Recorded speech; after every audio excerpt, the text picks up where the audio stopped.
Olá, muito boa tarde. Nesta Sexta-feira Santa, a Igreja está centrada na dor, no sofrimento, mas sem perder o horizonte de vida e de ressurreição.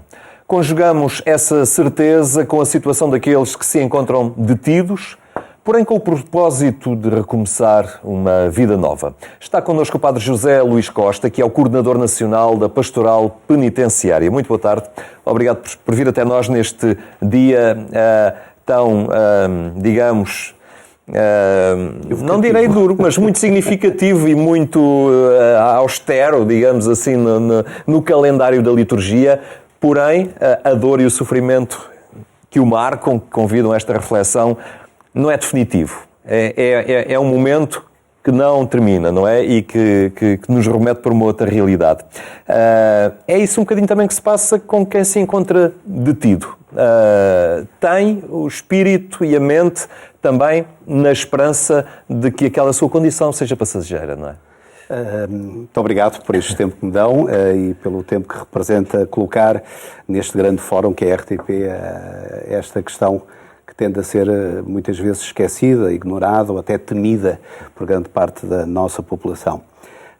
O recluso é aquele que sofre, de facto, mesmo que se diga que as cadeias são espaços onde há comida e roupa lavada, são espaços que têm uma necessária desumanização, a privação da liberdade. A liberdade é-nos natural e, portanto, obrigar alguém a estar num espaço que não quer, com pessoas que não escolheu, é de facto um momento de sofrimento, de dor, que depois se associa também à dor moral do ser recusado pela sociedade.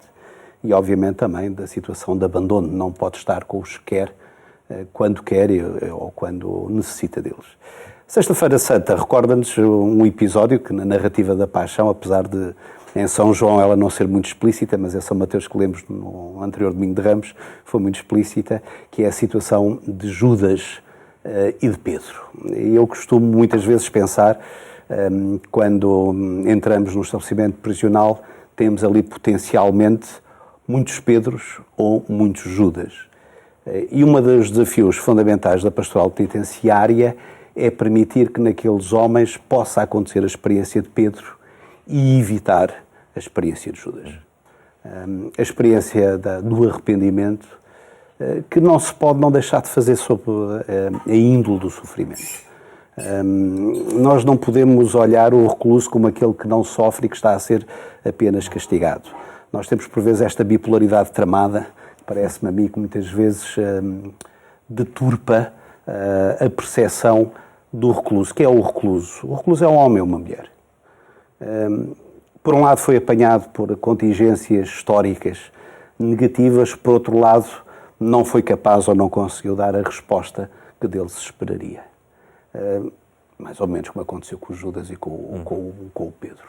Deram respostas que não eram as esperadas. Mas há sempre a possibilidade de passar uma página nesse livro. Há sempre, e é aqui onde eu penso que a pastoral penitenciária deve-se focar ou deve-se exercitar, quer da parte dos capelães, dos clérigos que visitam, mas quer também da parte dos próprios leigos, que cada vez mais são chamados aqui a interpretar uma ação cada vez mais ativa, mais empreendedora, se quiser, que é permitir que estes homens tenham o chamado olhar misericordioso de Jesus. Olhar que Jesus lança sobre Judas, pelo menos 2 vezes, sabemos isso, o pão com que eu molho e que partilho contigo, e é com este gesto que traz 2 olhares que Judas não conseguiu acolher, não conseguiu aceitar. Porventura fechado que estava em si próprio, no seu esquema de vida, na sua realidade pessoal, que não conseguiu prescindir e, portanto, a levou até ao fim, e o fim nós depois percebemos na narrativa de Mateus vai ser o suicídio, o enforcamento, e até, se quisermos, a consciência do mal feito, entreguei o sangue do justo. E por outro lado, um Pedro que também vai dizer de boca cheia que estarei sempre contigo, nunca me vou arrepender de estar contigo, e sucessivamente naquela noite até que o galo cante. E é muito interessante este sentido do galo, uma espécie de fator externo que nos recorda, que nos permite levantar o olhar e então se cruza com o olhar misericordioso de Jesus e chora amargamente. Obviamente, é impossível nós pensarmos aqui a possibilidade de um arrependimento sem choro. Um arrependimento sem choro tem algo de vazio, algo que não é humano, é uma conformação, mas não é de facto uma realidade transformante. É necessário o choro, sim, sem dúvida, e muitos destes homens e destas mulheres, a experiência que vão tendo da sua privação de liberdade, ela é dolorosa por si, mas o que se espera, e espera-se que quem depois interage com esta realidade, permita não só os cantares de galo, mas também sempre este olhar misericordioso que a Igreja, sendo ela a presença de Cristo real e concreto na vida destes homens e destas mulheres, inicia este processo. Hoje é um dia da cruz, ela apresenta-se de forma muito explícita na liturgia. E neste itinerário de preparação para a Jornada Mundial da Juventude, ela também tem passado pelos estabelecimentos prisionais e despertado olhares, emoções muito visíveis nesta comunidade de gente sofrida, não é? Tem sido uma experiência da qual podemos tirar muitas leituras.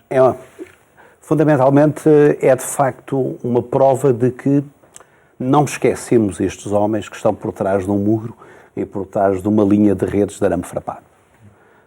E é importante que estas janelas que se têm que abrir, lembro que o Santo Padre, há uns anos atrás, como grande tema, foi o abrir janelas para aqueles a quem as portas ficaram fechadas. Esta dinâmica toda da Jornada Mundial da Juventude tem este condão de captar atenção, mesmo naqueles homens que se sentem, homens e mulheres, que eu volto a recordar que, apesar de ser um fenómeno maioritariamente masculino, há aqui de facto uma dimensão feminina muito curiosa na realidade profissional, que é muito menor da que a masculina, mas estes homens e estas mulheres tiveram famílias, que têm ainda projetos e que ainda mantêm esta perspectiva de voltar novamente para as famílias. O grande queixo, o grande queixume é estamos esquecidos, ou melhor, estamos ignorados. Têm medo de nós, quase que somos aqueles que ninguém quer. A coragem de propor uma realidade que não é rotineira, como qualquer estrutura fechada. As rotinas são quase sagradas nos estabelecimentos prisionais. E fazer coisas fora de rotina implica uma engenharia que tem que se trabalhar a longo prazo para podermos chegar a pequenos processos e a pequenas alterações.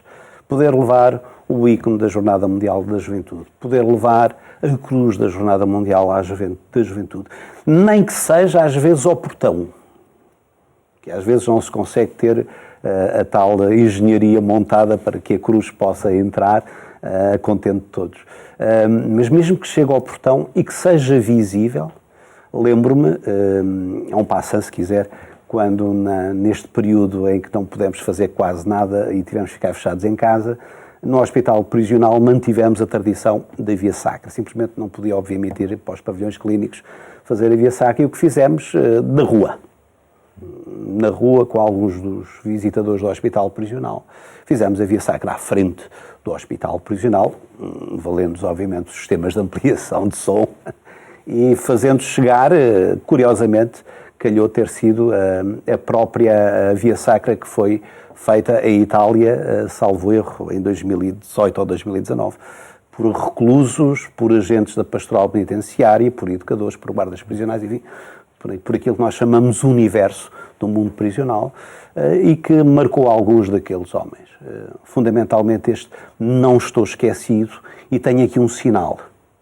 E muitas vezes este sinal, como acabou de referir, funciona quase como um flashback de vida. Muitos deles parecem recuar, sei lá, a memórias de infância, testemunhos de familiares que até lhes propuseram uma iniciação e os acompanharam numa iniciação de vida cristã que depois abandonaram. E para muitos, às vezes, há ali um certo a desarmar, não é? Das defesas naturais e algo mais forte sobrepõe tudo isso. Há desmontagem, por vezes, desses estereótipos de poder, particularmente o poder físico, o poder da manipulação psicológica, que tem muito lugar nos nossos estabelecimentos prisionais, como formas de defesa natural, não é? Quando se está num sítio que não se quer, as pessoas defendem-se, comportam-se muitas vezes com um certo acossamento e procuram mostrar, de facto, a capacidade de poder sobre o outro e, portanto, isso, obviamente, de alguma violência mais ou menos encapotada. Estes sinais, para muitos dos nossos reclusos, que até tiveram um processo iniciático, enfim, primeira comunhão, catequese, raramente passa da adolescência, permite fazer, de facto, um recordar, curiosamente, de algumas experiências boas que tiveram. Algumas experiências onde sentiram terem sido estimados, eu arriscaria a dizer até amados. E como é importante, muitas vezes, para eles, este recuperar de alguma linguagem que, momentaneamente, permite desencadear alguns processos que esperamos nós sejam processos em que a privação de liberdade possa coincidir também com uma redescoberta da sua condição humana, do seu valor e, obviamente, a partir daí, da valorização dos demais, daqueles que estão à sua volta. Nós nunca podemos esquecer que estes homens e estas mulheres, no seu geral, pois é preciso aqui precisar, cada história é de facto uma história. E por mais que nós procuremos fazer reduções, cada história é uma narrativa muito própria, que depois, vista por olhares diferentes, tem as mesmas descrições que nós podemos fazer. E, portanto, nós, nesta realidade, habituamos a ouvir as mesmas histórias com sentidos e nuances diferentes. E por isso foi sempre interessante perceber porque é que até na própria Igreja os evangelhos não puderam ser só um e tem que ser 4, não é? 4 formas de ver o mistério. Também são várias as formas de ver estas vidas destes homens, que de facto ficam reduzidas por resultado na sentença, um conjunto de realidades que são tidas e dadas como provas, o que quer dizer que nem sempre o recluso as aceita como tal e que nem sempre o ponto de arrependimento é conquistado. E muitas vezes o processo é de experiência de injustiça. É preciso superar o momento da revolta para depois criar espaço para começar um caminho? É necessária alguma reconciliação com a sociedade, sim.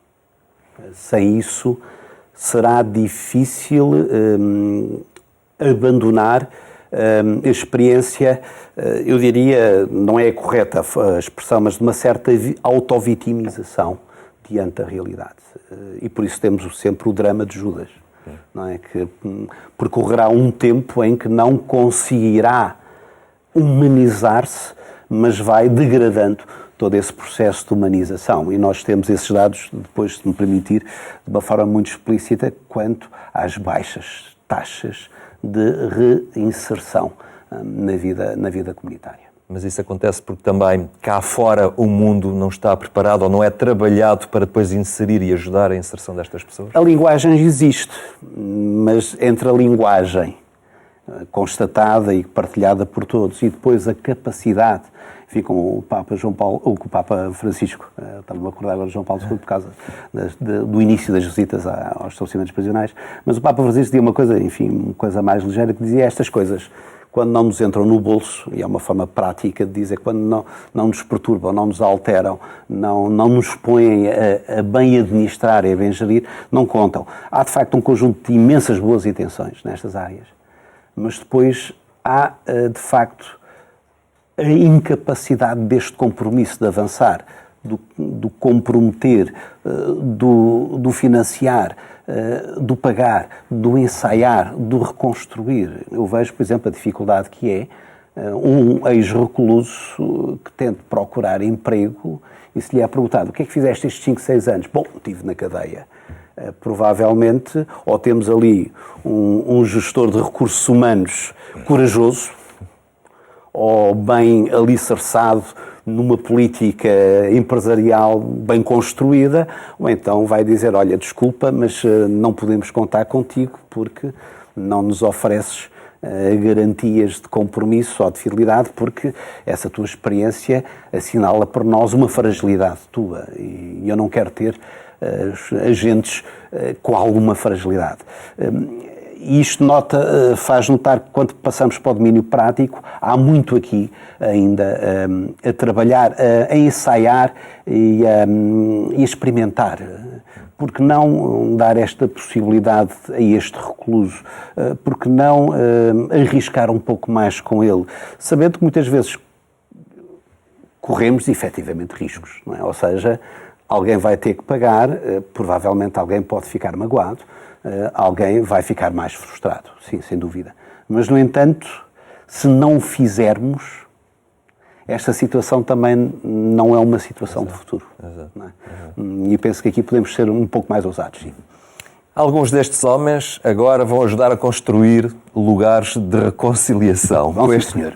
Com este horizonte da Jornada Mundial da Juventude, a construção dos confessionários, precisamente onde a vida se muda, onde o arrependimento acontece.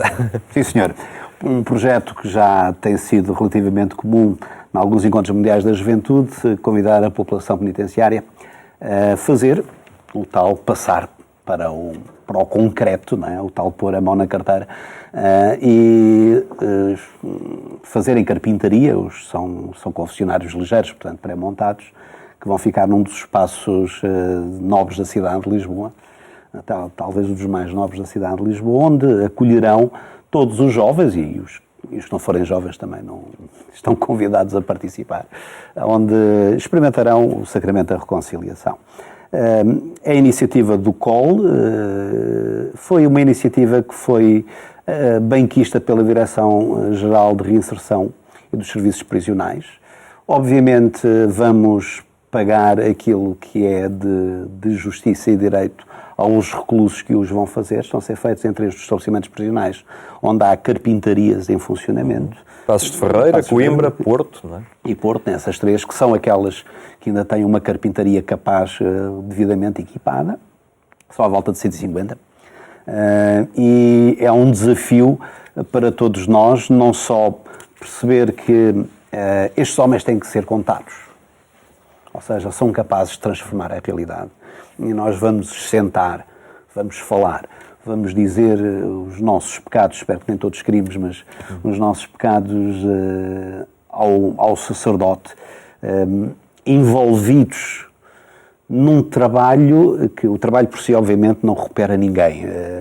Deixemos isso para algumas teses ideológicas pouco felizes. O trabalho por si não recupera ninguém, mas o trabalho é um elemento performativo na transformação da pessoa. E ao fazerem este trabalho que eles sabem a finalidade dele. Sabem a finalidade. Enquanto, imagino, estarão a trabalhar as madeiras, a montar aquelas estruturas, estarão também a pensar e a refletir e a olhar o seu futuro, não é? Deve haver momentos em que isso vai com certeza acontecer, entre o pegar nas peças, não esquecer que o trabalho implica fadiga.